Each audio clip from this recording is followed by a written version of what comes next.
All right, welcome everyone to another Family and Children First Council of Franklin County Community Conversation. As always, it's so great to see everyone here. Welcome, and my name is Jesse Schrader. I'm one of the Deputy Directors with the Building Better Lives Initiative. That is our trauma-informed care training and support coaching initiative here at Franklin County Family and Children First Council. It's always an honor and a privilege to be with you in this space, even in this virtual space. But we all know that time and attention are our most valuable resources, and it just means so much to us that you would choose to spend your time with us here this morning. Before we get started, I want to introduce a few of our members of our team that are going to be joining us and chiming in today. Debbie Holycross is one of my colleagues in our Building Better Lives, or BBL initiative as we call it. Debbie, you want to say hey there? Morning, everybody. Thank you so again, as Jesse said, just for spending your time with us this morning. An hour of your day is a lot of your day. So we appreciate that you took the time to spend it with us.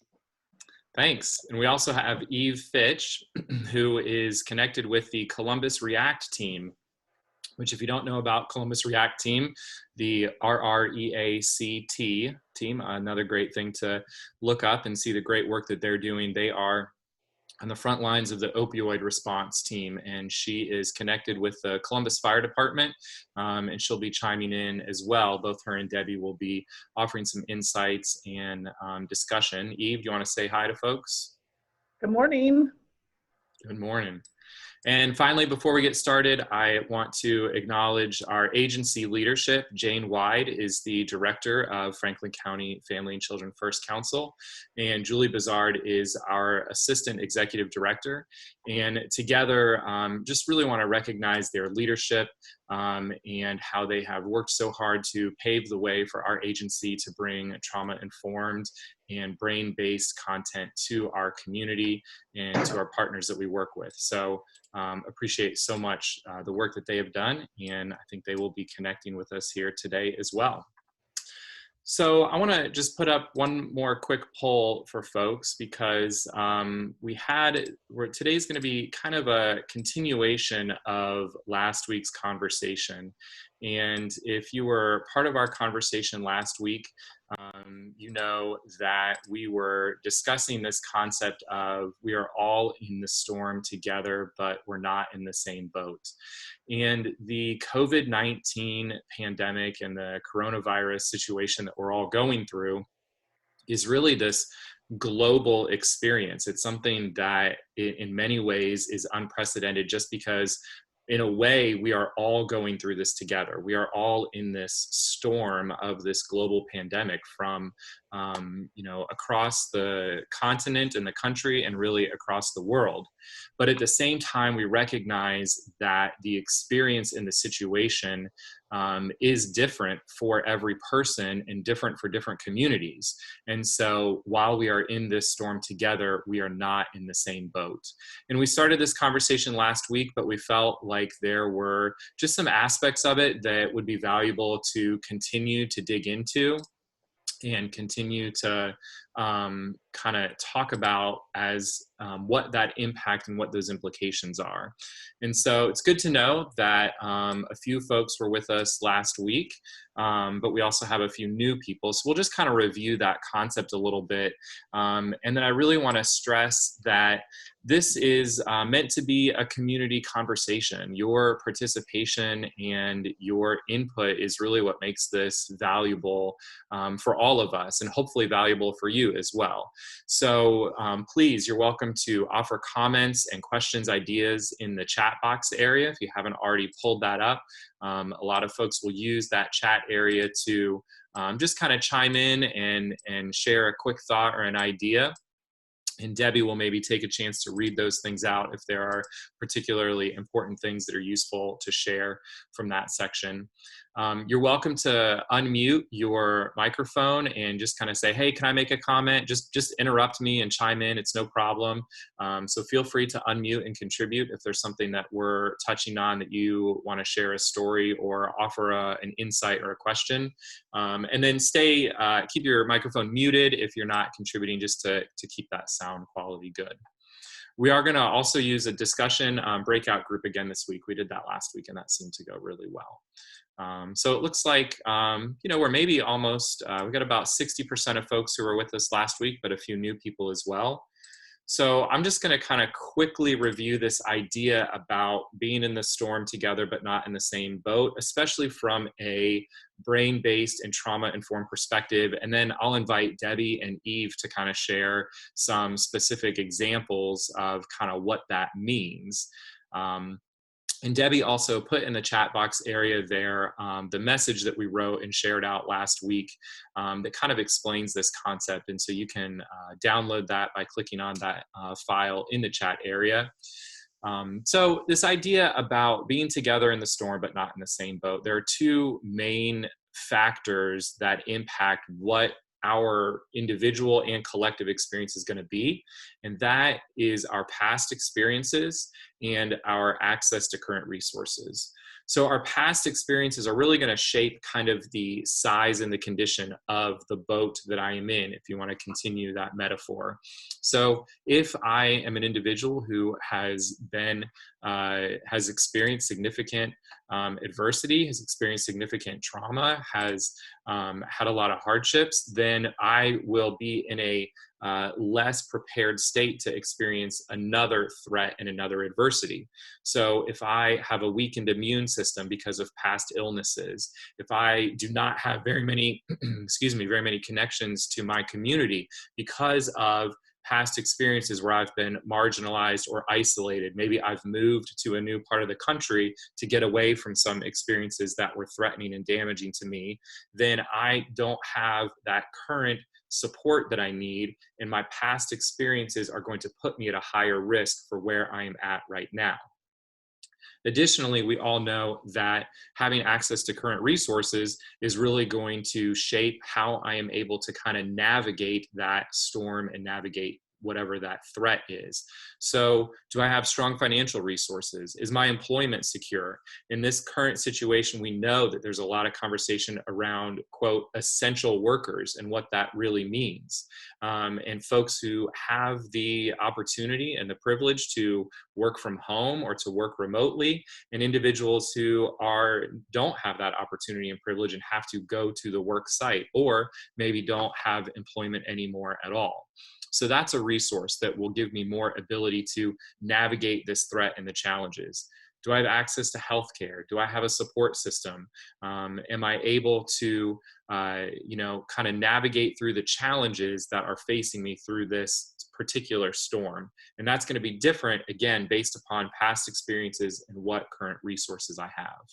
So that's kind of a big picture way to think about it, which might feel, perhaps maybe a little bit impersonal and kind of theoretical. So I want to invite Eve and Debbie. We've spent a lot of time as a team talking about what does this really mean for actual groups of folks that we are working with and connected to, both in our work and in our personal lives. And Eve, I don't know, do you want to start out kind of how you've been thinking about this in particular with some of the people that you're working with? Sure. I think my hope in having this conversation is that we all will begin to think about those marginalized populations and how this pandemic is affecting them perhaps differently than ourselves. So an example is that when this all started and folks were hoarding stuff, right? I happened to work at the Columbus Police Academy, and I frequently go to a grocery store on the South Parsons. And that's an area that is pretty lots of poverty, right? Not a lot of resources. And it was really interesting that that grocery store always was well stocked. And I think what it says is that while I, as a privileged white person who can travel around the city and purchase what I need to purchase, I could have collected all of the toilet paper I ever wanted to collect. However, in that neighborhood, that's not a priority. One, they don't have the resources to do that.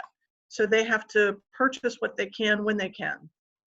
And so it was just a very different experience. And I hope that we can think about those marginalized populations and kind of figure out how we can assist them, but also just have empathy for what they might be experiencing that's different than our own experience. Debbie? Sure. I don't know that I have much in addition to that. I think, really our goal and intention this morning is kind of what we started last week in terms of shifting that mindset kind of set and increasing that empathy perspective, and also just kind of seeing this pandemic a little bit differently, and much more in a wide scope versus, our own experience, and start to see people through that a little bit differently. I think last week we talked a lot about different communities and how that's impacted. And a specific example we talked about in terms of past experiences and shaping the brain, like we talk about in our trainings a lot, is mask wearing. And while that may be a safe thing to do in some areas, some marginalized and oppressed communities don't feel comfortable putting that mask on. My significant other's standpoint on that, I shared last week, was I want to stay alive, but I also want to stay alive. And he says that quite frequently. I want to put that mask on and protect myself from the virus, but I also don't want to be a perceived threat because I've now got something over my face. And as a Black male, that's, it could be perceived as a threat pretty easily. And so he very much is about wearing something that looks like a surgical mask, does not at all look homemade, because he's very concerned about looking like a perceived threat and not having the opportunity to stay alive because of that. And it just, that's a perspective that not everybody shares. And it does kind of bring light to that and helps us see that a little bit differently, I think. And so I think we started that conversation last week, and we just want to continue to draw depth to that and explore that a little bit further and what that could mean. And as Eve said, increase our empathy and our perceptions around that for other people in these communities. Yeah. I wanted to clarify something, Jesse, because I don't, here's what I'm always concerned about, and that is that I have some privilege as a white woman. What I don't want to do is to encourage folks, maybe not encourage is the wrong word, but I think we have this great opportunity to have healthy discussions, lots of different opinions. I don't ever want to come across as being patronizing. I don't ever want to say that I know what it's like to walk in a marginalized population's shoes. I don't. So I need to hear from folks who potentially are from those marginalized populations and really listen to them and begin to at least be able to have some understanding that their experience is very different than mine.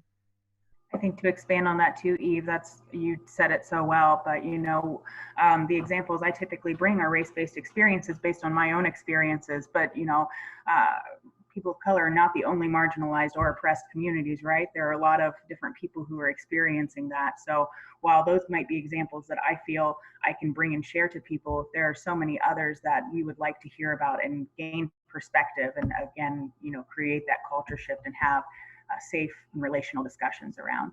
Absolutely.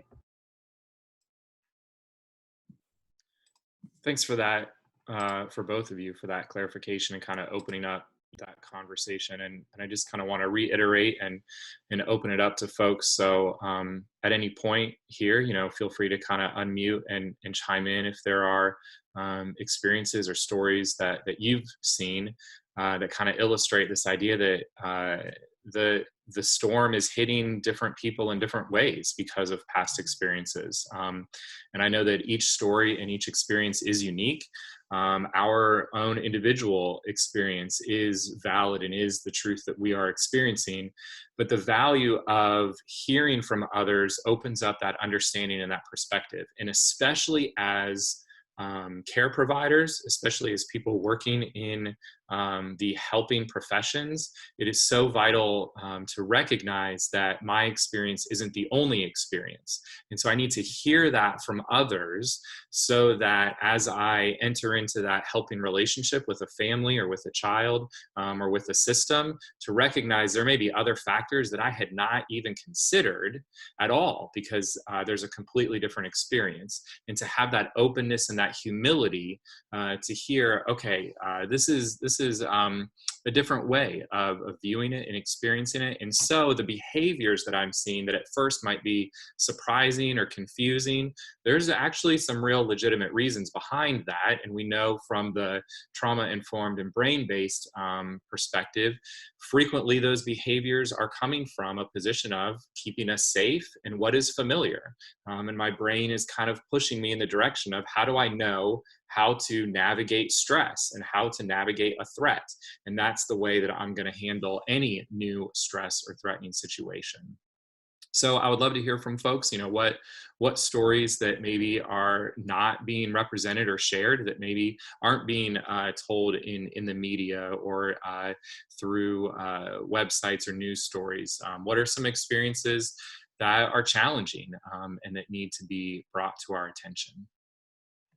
Hey, Jesse, this is Deborah Lee. Morning, Deborah. Hi, I am a developmental specialist on a local EI team, and I'm really struggling with some disparities that are going on, that continue to go on with people of color and the medical community and how they're responded to. I have a mom that I've known for years. She has 3 significantly challenged, disability challenged children, and her most recent is an infant. But what I'm finding is myself and an OT works with her, and what happens is we talk about her concerns on the visit, and we come up with a plan about talking with the pediatrician. This is a 1-year-old child that is not taking food by mouth, 9 months old. And so we came up with a plan. You can tell them that you have professionals that, it just frustrates me that we have to give her a script that says, please, mention that you have 2 professionals giving you feedback. Say that. Tell them we said red flags, that we are concerned about nutrition and these other things, gagging and, all that. And then we check in with her. She comes back from that experience, and the doctor or pediatrician says, we'll look at that in 4 months when she's a year old. And I want to leap through the Zoom call. And I just don't, I don't know what to do next. I'll be consulting with my colleague today about, what steps we can take. But, this is within a pandemic. They're not even they saw the child. This is a mom who has significant PTSD from way back 9/11. She navigates that with some substance sometimes, but is clearly an amazing mom. But she presents as a Black woman who isn't as articulate about things. She gets overwhelmed. She starts talking really fast, and I'm just exasperated. I don't know what else to do to help her. Yeah. So anyways, I hope that's part of what you're looking for. No, it is. It opens up that conversation for, situations that are challenging and where it feels, and one of the things that we are seeing is that the impact of the pandemic isn't only, necessarily COVID specific, but it's how does it kind of hit those outer circles, which means I can't bring my child who has significant developmental needs to their pediatrician and to their developmental developmental specialist. And again, with current resources, if I have the ability to navigate that on my own, okay, that's not as big of a deal. But if now I have an additional barrier to get the services and get the support that my child needs, that we know at this time at a crucial developmental stage, that's a really big deal. I want to let folks know that we're kind of in the sharing some of the frustration stages of things. We are going to try to turn the conversation to what we can do and what are some positives that we're seeing. But we want to just give space for where people are seeing some of those different experiences. So thank you, Deborah, for starting that up.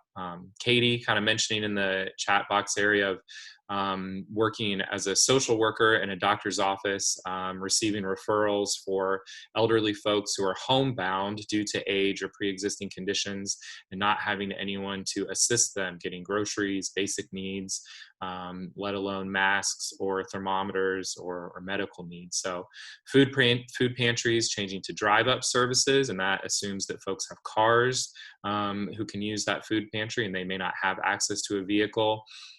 So some may advertise a walk up as well, but the language is assuming that folks have access to a car. That's a great comment there, Katie. Thank you for that. Anyone else want to kind of chime in on sort of what are some of the challenging experiences they're seeing in the some of the different communities and individuals they're working with? I work with the refugee community, with the Somali population.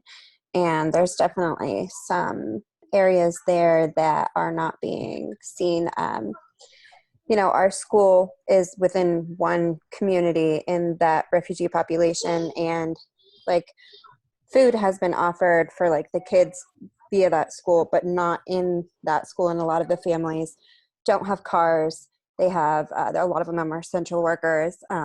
Another issue is the lack of technology and the lack of ability to speak or read English, or read in general. A lot of the families I work with speak Mai, which does not have a written language. So there really isn't any way to get any sort of written communication to them. And another issue is that they don't understand the parents don't understand the technologies, and the families are typically very large, 5 to 12 children, and they're only getting 1 to 2 laptops provided by the system to do their work. So a lot of issues within the refugee population that is not being acknowledged as well.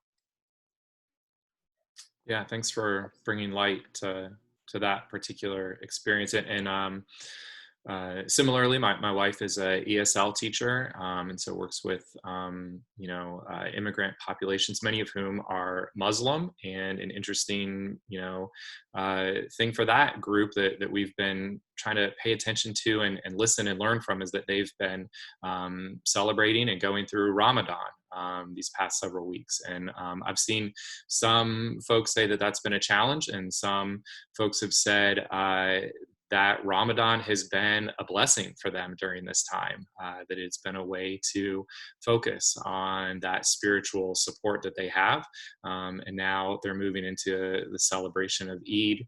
And that's, again, just another unique experience during this situation. So any other folks want to unmute and kind of share what they're seeing and what they're, some of the challenges they're experiencing?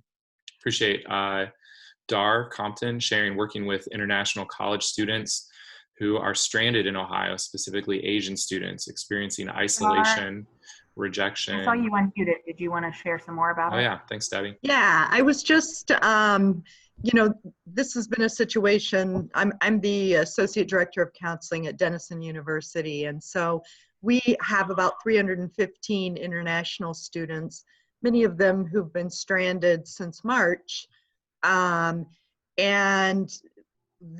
CCAD has very generously offered to house them, but what they're finding is that they can't get jobs, especially our students who have graduated in December and May, and they don't feel safe going out, and especially the students from China who have experienced through their families how bad things were over there, it's terrifying for them. And we just have seen such an increase in anxiety and depression and really even trauma, because they don't feel they're welcome here anymore, but they also cannot go home. Thanks, Star. Appreciate sharing that perspective. And yeah, that's really challenging and hard for them. You know, I think just quickly, this kind of question about kind of knowing when are the challenges of the situation sort of to be expected and kind of a typical response, and where's kind of the line between humanizing and normalizing feelings of anxiety and feelings of sadness, and when do we feel, or when do we notice and recognize, either in ourselves or in people that we're working with, that this is a trauma response, that this is having a more significant impact. And I guess I would just sort of say that a really helpful baseline for me that I've used is, if I can return to some of the things that I know are going to help me, and I can kind of practice those things, and I notice that that's helping, and I notice that makes a difference, then that's okay. Then this is a normal response, some anxiety, some sadness, and I can do some things to kind of bring myself back to a place where I feel a little bit better. If I'm trying those practices and they're not helping and I can't help myself, that's when I need to seek professional help and seek that mental health treatment, work with a specialist, work with somebody else.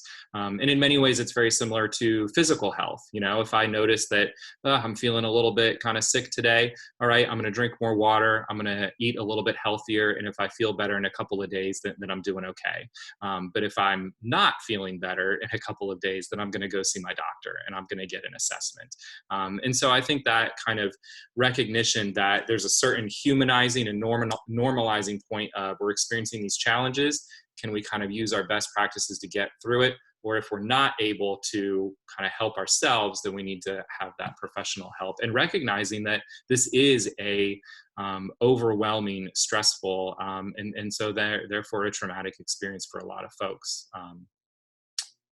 And anyone else want to jump in on some of that? And Eve, I know you sometimes, I know you're helpful in kind of drawing that line between what is, what's traumatic and what's sort of an expected response.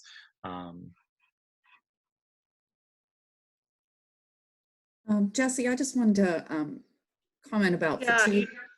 Oh, I'm sorry. No, go ahead, please. I was just going to say, I've been noticing a lot of moms in particular that I work with talk about how fatigued they are, and there's that general fatigue of being a mom. And then there's this, our brains have been functioning at a level of alert and change, rapid change and unknowns. And so I try to talk a little bit about that their brains are really working on overload, and that fatigue, to really pay attention to that and see what they can do to give themselves extra opportunity for rest. And I find that that parents forget that they're also operating, their brain is operating about what's going on in the world, and that's fatiguing in addition to being a parent. And so yeah. I just 100% that kind of underlying concern is always there, and that kind of having to be thinking about the threat is always there. Eve, go ahead. Did you want to chime in on some of those thoughts? Well, actually, I saw a chat from DePriest. I was hoping maybe he would talk a little bit more about the concept, that lack of maybe belief or of the pandemic or the seriousness. Do you feel okay about elaborating about that a little bit? Sure.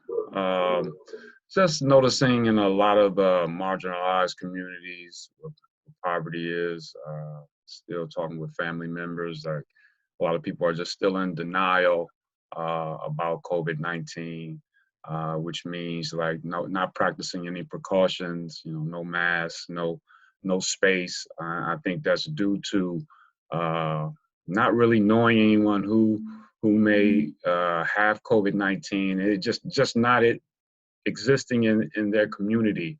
So I think sometimes what happens if you don't see it, if you don't experience it, you tend to be in denial or want to believe that it doesn't exist. And then in terms of so many different concepts of why COVID-19 is happening, we've heard so many reasons of why it's here, where it comes from, and sometimes I've just been hearing outrageous conspiracy theories of why COVID-19 is here, and it makes it more difficult for people to take precaution, I think, in those communities. So. Thank you. Hey, I don't want to offend anyone, but my husband's family is the family of conspiracy theories. And I see my niece over there laughing. You might chime in, Sally, about those conspiracy theories. But I had a conversation with a coworker after last week about conspiracy theories. And it's like, I just want to acknowledge that, for at least our Black and Brown communities, they have experience where government did use them, that did do things that really make it kind of hard right now to be trustful of what's being said, especially when you look at any news. It has all of these contradictions, one person saying this and one person saying that. And so, yes, Sally, do you want to mention anything about your family's you mean our family? our family, honey? One is my brother. Oh my God, the stuff he says is it's unbelievable. But I have two daughters in their 20s, and it really bothers me that the young people are not taking this serious. And because I'm one of the ones that are at high risk with underlying health issues, and my daughters, they go out and they come in and they don't wash their hands and they're not wearing a mask. So I don't get it. But the conspiracy theories are just, and like, especially in our community, I just don't get it. The stuff people are saying, the government planted it, and it blows my mind. It totally blows my mind. But I'm not one of those that thinks like that. So yeah, it's another component of the whole situation that we're going through now about sort of what information sources, what are you believing, and what's sort of your worldview and perspective on it. And again, just bringing back the recognition that for that individual whom we're encountering at the time, they are operating out of how their brain and their experiences are treating a situation. And so for a young person, it might be the recognition of, hey, I've never really been sick before. I've never been seriously sick. And so my brain is not going to send those warnings to me of, you really need to be careful because I've never experienced that significant illness. I am sure, and I have friends who have had significant illness, cancer at a very young age, or autoimmune disorders at a very young age. And although they are in that young category, they know that illness can catch up, can sneak up on you pretty significantly. And so I think kind of approaching this recognition of when I'm encountering somebody, and my initial thought is, how in the world could they be acting like that? They should be fill in the blank. Okay, well, that's the same way that I have that response towards someone whose behavior may be a stress response, might be a reaction to a trigger or an experience that's causing them to respond in that way. And the best place to start with that is curiosity, is humility, and then simply expressing, hey, here's where I'm coming from, and it would be helpful for me if you could do this. This is kind of how I'm seeing things. And having that, we kind of go back to a lot of our brain-based interaction kind of conversation of how do we regulate first, then kind of build that relationship, and then try to come up with an agreement together.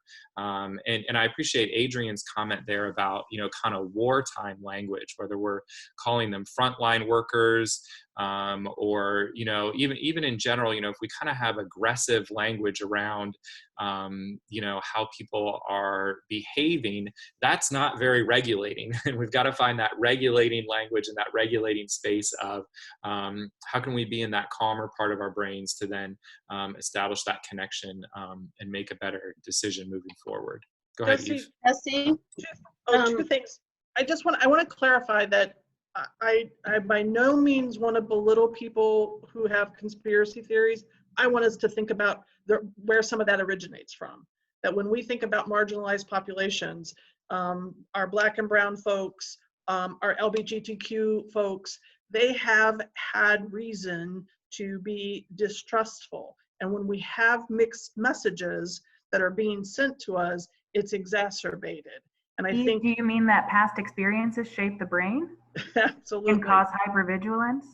Absolutely. And I just want to make sure that we keep that in mind. And, our young people are being sent incredibly controversial and different messages, that, oh, you're not impacted.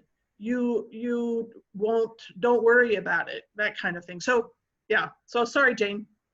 No, that's okay. I was really going to comment on pretty much the same thing, that our country, unfortunately, has a long history of some pretty brutal treatment of immigrants and those who, so for example, Dar's example about students who are here. So as far back as when we put Japanese in internment camps, and most recently, we were putting brown children in cages on the border. So there is very good reason for people who are not white, frankly, to be concerned about what our government has in mind, even if we reassure them that there are protections. How do you deal with that? How do you deal with the paranoia that they must be feeling right now? And how do you connect with not only their physical ways to regulate physically, but also what is the logic that you can share with them that says you're going to be okay? So, I think these are all, this is exactly the type of examples that kind of remind us of why we take a brain-based approach to trauma-informed care to help us recognize and understand behaviors a little bit differently. Because when I'm interacting with that person and they are behaving in a way that I just think, I do not even understand why you're doing that. Well, that's because their experiences that have shaped their brain, the information, how they're viewing the world is coming from a very different way that mine is. And it's that first fundamental recognition that those past experiences have shaped how I'm going to view the world, and the current resources that I have are going to shape how I'm going to navigate that, and recognizing that not everyone sees it and engages with it in the same way. So starting with that regulate, relate, reason approach of, if I'm coming at someone aggressively and saying, you have to do this the way I think that you need to do, that's going to immediately cause that dysregulation and that opposition. And so finding a point of regulation first, finding that commonality in relationship, and then exploring, hey, how can we come to some agreement on this moving forward? So I just want to kind of move the conversation toward our breakout groups, and I appreciate folks in the chat room there, or in the chat box there as well, kind of talking about Roger kind of highlighted that there are some basic trust issues that are founded in real experiences in the past. 100%, poverty, race-based discrimination, and again, that kind of aggressive wartime language that we were talking about, the war on poverty. Veronica pointing out individuals that have disabilities of a wide range. So there are a lot of factors going on here, but I also think that, well, I know that there are experiences that have been eye-opening for us, and experiences that have also increased our empathy, that it has caused me to reflect and to say, okay, yeah, now that I pause for a second, my initial response is to trust whatever the government statement is, because I have no reason not to trust the government. Well, that's because I come from a dominant, the dominant culture. But if I pause for a second and recognize, there are legitimate reasons to be questioning, to look for what is other information and perhaps an alternative narrative. So recognizing that there are parts of this experience that will increase my compassion and increase my empathy, then that really opens up for me the ability to see a situation from another angle and create that stronger relational connection, and also boost my ability to provide that connection and to provide that support and to learn from somebody else. So I put these questions up here. What aspect of this experience has increased your compassion and empathy? And these are going to be the 2 questions we're going to take into our discussion groups here that we're going to do for about 7 minutes. What aspect has increased your compassion and empathy? Something that you've seen or experienced and you've recognized, wow, I've never seen it that way. And that really changes how I can increase my understanding of what someone else is going through. And then really a key question that we're going to use moving forward is, how do we carry this new compassion and empathy forward as we continue our work?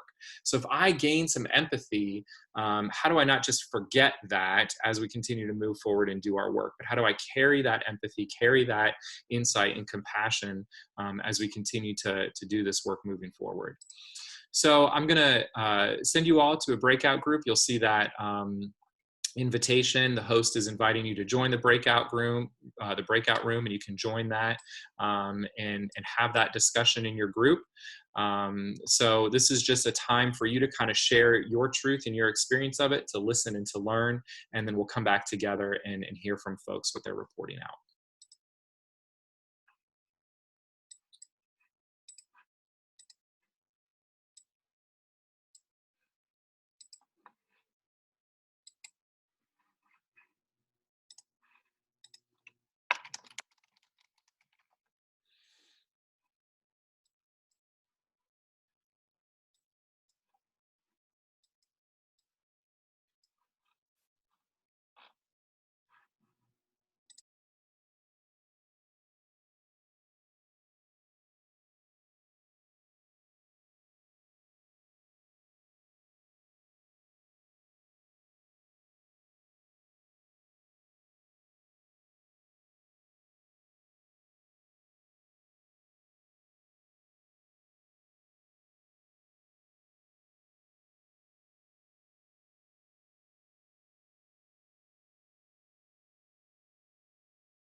All right, welcome back, folks from those breakout groups. Hopefully some people are having some good conversation, and we'll just kind of open that up to, continue the discussion around what's increasing your compassion and empathy, and how do we carry that forward. So any folks are welcome to unmute and to share that with the group. One of the things that we were kind of talking about was how often we want to get frustrated or criticize clients who might blow up at us, or get really frustrated because a policy change happens that, we have to enact, or it's like they're constantly reacting and responding over and over and over and over. And how right now that's the world we live in. If I have to create a schedule one more time, or a new policy comes down, or my big frustration, we both kind of shared a similar experience with, we blew up when it wasn't in our nature to blow up the way that we did. And in normal circumstances, we would have reacted in a more calm, rational way.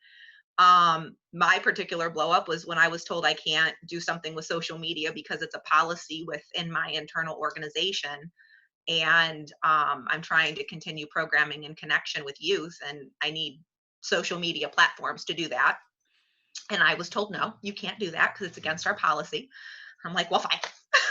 Right. So I blew up and I said, you can have all my money and my grant back. And so, and my boss was really cool and understanding. And she's just like, no, yeah, like just calm down, re-step, reframe, and kind of what we would talk about to our clients. What can we control?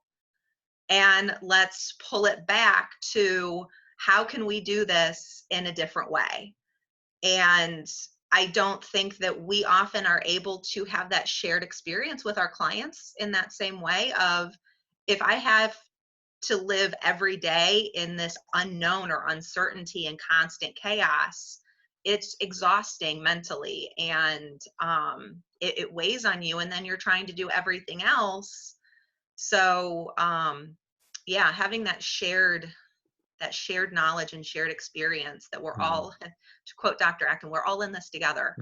And it helps bring new perspective. Yeah, thanks, Ashley.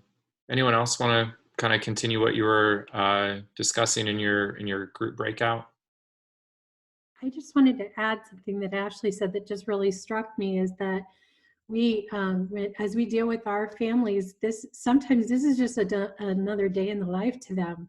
And, they're dealing with this chaos and this anxiety all the time. And so I think we're finally able to experience some of this in our own ways. And not that we understand it, but I think it enables us to kind of open our eyes to that and understand that there's a whole other world out there that maybe we're not experiencing. Yeah, that's exactly right. Thanks, Veronica. One more, and then we'll kind of we have one more kind of closing discussion question to share here, but anyone else want to share out what their group was discussing or working through together?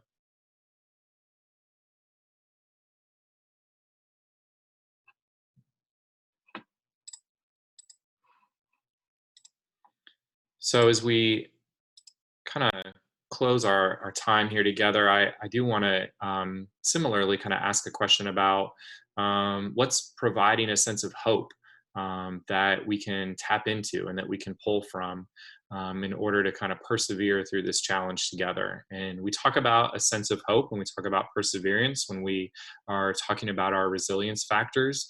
And these are really key. They can be a little tricky to define, but it's sort of really significant when you experience it, and it's significant when you see it. And there's a particular practice around skill building of identifying that sense of hope and identifying that perseverance when you see it, so that it continues and continues to build. And that's that repetition and that application of practicing a skill. So whether it's in the chat box area there, or again, feel free to unmute and just kind of share quickly, that what are those things that you're seeing that is giving you a sense of hope that, okay, we're going to push forward through this situation and through whatever comes after this. And whether it's COVID-19 related or the other challenges that we have around poverty, around mental health, around housing, around, infant and maternal health, all of the many challenges that we're facing in education and in our communities, those are still there. So how are we going to push through and have a sense of hope to address those issues as well? So feel free to just kind of share those out quickly in the chat box area there as we close out. And I also would just, again, love to have folks unmute and share quickly what's giving you that sense of hope, what's helping you to persevere and continue to do the work that you're doing.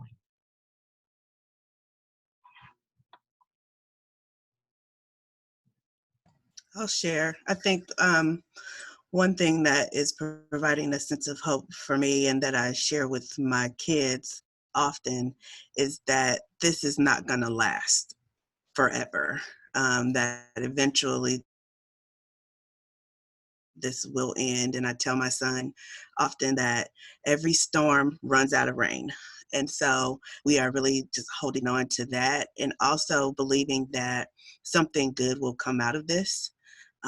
When we look at just history and experiences and hard times that we've been through as a country before, there's always been something good that came out of a difficult situation. So those are two things that we're holding on to here to kind of help us pull through. Excellent. Thanks so much, Adrian. One more before we wrap up here. What's giving you a sense of hope? I appreciate folks saying, joy, sharing, seeing the goodness that's being exhibited by others.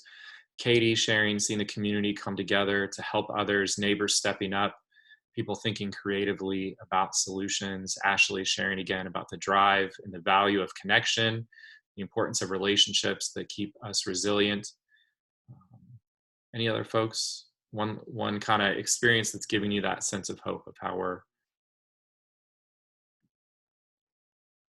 Hey, Jesse, I want to point out a lot of those items in the chat box. When we help first responders after a critical incident, we often will kind of end an intervention by asking them, is there anything that's come from this that's positive or that you've learned? And I think that's a way of kind of getting people to think about being hopeful. And I think it's a great opportunity to talk with kids about what are the things they're learning now that they would not have learned otherwise. What are the things that have come from this? Like being able to, some folks are connecting with relatives from, thousands of miles away that they never would have connected with on a regular basis. Getting to know your neighbors. I've learned and have met some of my neighbors that I had not met before. And, those are things that give me hope moving forward, that because there are some positives, there are some strengths that are coming from this. I think too, just to add, Deborah, I like your comment in the chat box, the shore is in sight. I still get to do my part to keep the ship on course. I was going to say that the things that give me a sense of hope are community conversations like this. It's, the continuous week to week that all of you get together and you recognize that there's still work to do out there and you want to impact it in some way or another. That keeps me in that mindset of wanting to persevere through it and gives me that sense of hope that there are like-minded people out there that want to do that same thing and want to come together to talk about how we best do that and what that looks like for all of us personally, professionally, etc. So it's this is what gives me a sense of hope. Absolutely. Thanks, Debbie. That's a great note to end on. We appreciate everyone being here with us today. Just a couple of small housekeeping things to kind of wrap up. Stay tuned for more messages and community conversations. We are more than anything committed to helping and coming alongside our community partners in all of the various areas that you are working in to support you through trauma-informed care and brain-based interventions. So if you are not receiving those email messages from us, please put your email contact in the chat box area and we'll make sure that you're on that list. Please check your spam or your junk folder. We switched to another email service and some of those may be going to that email or spam folder. And then finally, we're not going to meet next week. It is a holiday weekend with Memorial Day weekend. And so we're not going to meet on Tuesday next week. And we're going to really try to spend some time in reflection. And I think as a state and a country, we're kind of seeing what the next phase of this is going to look like. But we're not leaving for good. We will be back and you will continue to see those updates and those invitations. And really, truly, your participation, your connection with us is what makes this valuable. It reminds us that there are so many across the city and across the community that are working hard in this together, that are making an impact. And together we are really changing the lives of children and families. And in a beautiful way, our lives are being changed too. We're in this storm together, and even if we're in a different boat, we're in this together. And so our lives are also being shaped by these experiences. And I would just encourage and invite all of you to come with that humility and come with that willingness and openness to be changed and to be shaped as we move forward in this work. So thank you to you all, and have a good rest of your day.